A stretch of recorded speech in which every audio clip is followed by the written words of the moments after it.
Today is our last day of normal solving equations, so we're going to make sure you understand how to find the solution of an equation. But there's also two more things that we need to look at today. Not too difficult, but very important. So in our first box here, it says that sometimes there is an equation that when you solve it, there is only one solution. You would get x equals some number that would make this thing true. So some have one solution. What that means is that there is only one number that will make this equation equal. The variable, the letter itself, will not cancel out. It will just leave us with one number. So we're actually going to look at example 2 in this one. So what we talked about last week is if we have x's, we need to put them on the same side of the equation. So I'm going to subtract 4x and subtract 4x.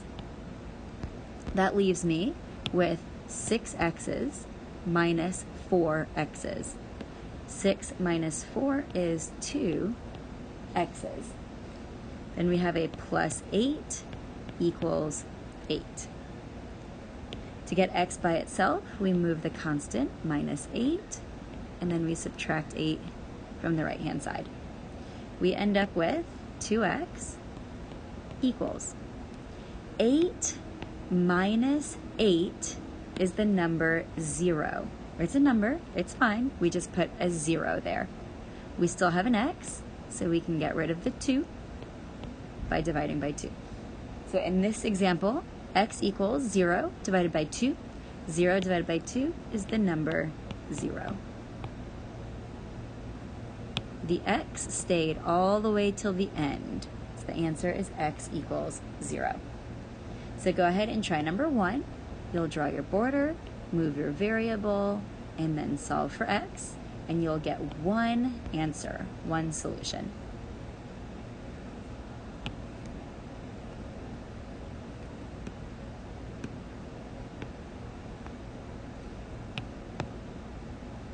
Okay, so now we're going to go ahead and take a look at the second box.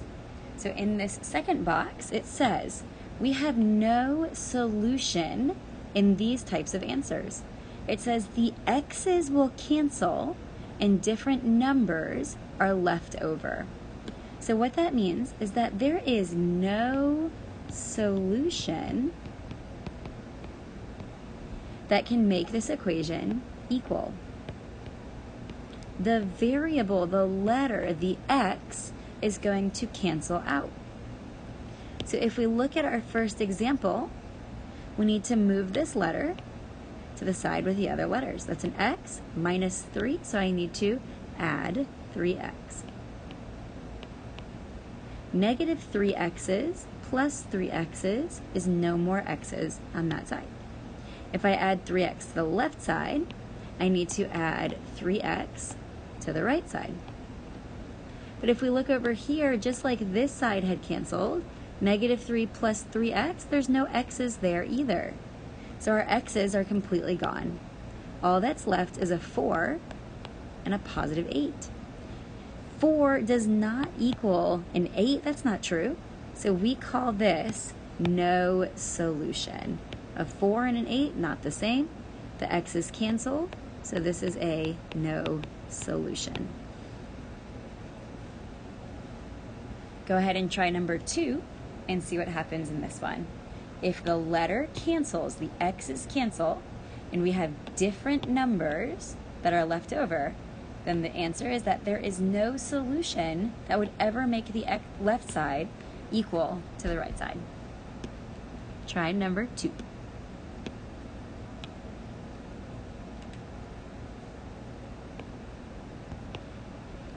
In our final examples of today, it says, the x's will cancel and the same number is left over. So let's see what that means. So that means that any number that you substitute in can make this equation equal.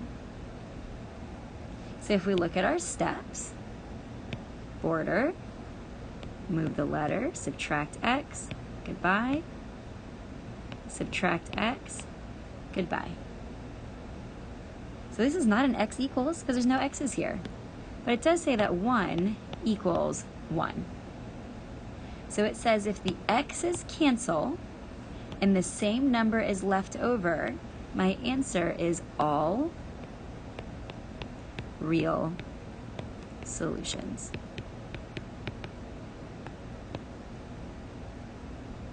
So now we're going to take a second to talk about what that means. So if we picked a number, let's say the number 2, and instead of x, we wanted to make the x a 2.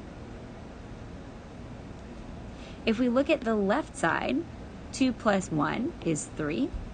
If we looked at the right side, 2 plus 1 is 3.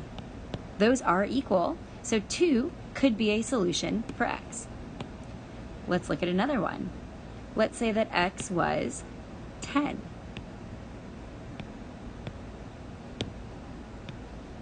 So if I plugged in a 10 for x, if we said that the x value would equal 10, we plug it in. The left side, 10 plus 1 is an 11. The right side, 10 plus 1, is also an 11. So in this equation, no matter what x value you plugged in, you could plug any number. You could plug all numbers, any number, in for x, and it would make the left side equal to the right side. So go ahead and try number 2. Move your x, get rid of your number, and see what type of solution that would be.